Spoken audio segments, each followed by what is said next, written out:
గిరిజనులకు రైతులకు గిట్టుబాటు ధరలు, గిరిజనులకు భూమి లేని వాళ్ళ భూములు, గిరిజనుల పొడి భూములకు పట్టాలు, ఆదివాసులకు పొడి భూములకు పట్టాలు.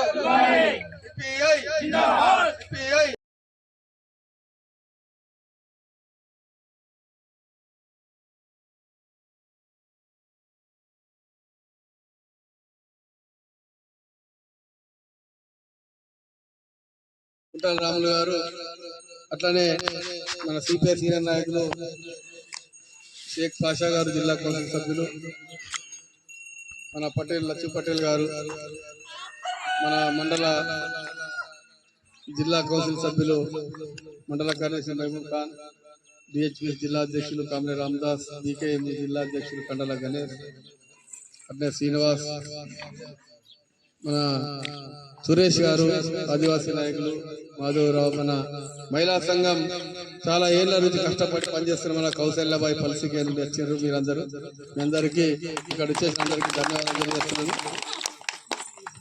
మనం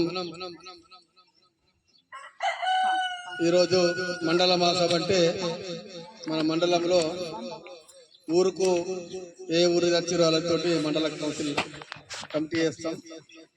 ఆ తర్వాత మండల కార్యదర్శి కమిటీని ఎన్నుకుంటాం. ముఖ్యంగా ఏంటంటే మన భారతదేశం చాలా గొప్ప దేశం, సాంప్రదాయ దేశం, ఒక పవిత్రమైన ప్రపంచంలోని ఒక గొప్ప సాంప్రదాయ దేశం. దీని కొరకు అనేక మంది ప్రాణత్యాగాలు చేసి ఈ దేశానికి స్వతంత్రం చేశారు.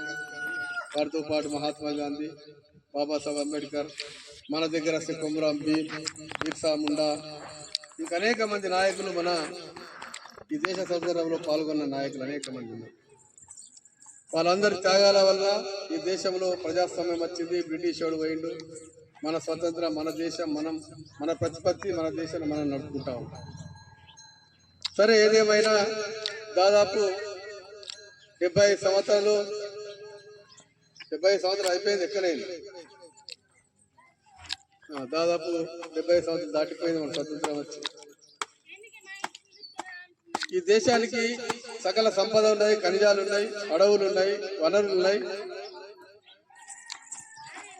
అన్నీ ఉన్నాయి. కానీ అంగట్లో అన్ని ఉన్నా అల్లుమొట్టలేదు. ఈ దేశంలో కేంద్రంలో బీజేపీ ప్రభుత్వం వచ్చినాక ఈ దేశంలో అనగారిన ప్రజానిక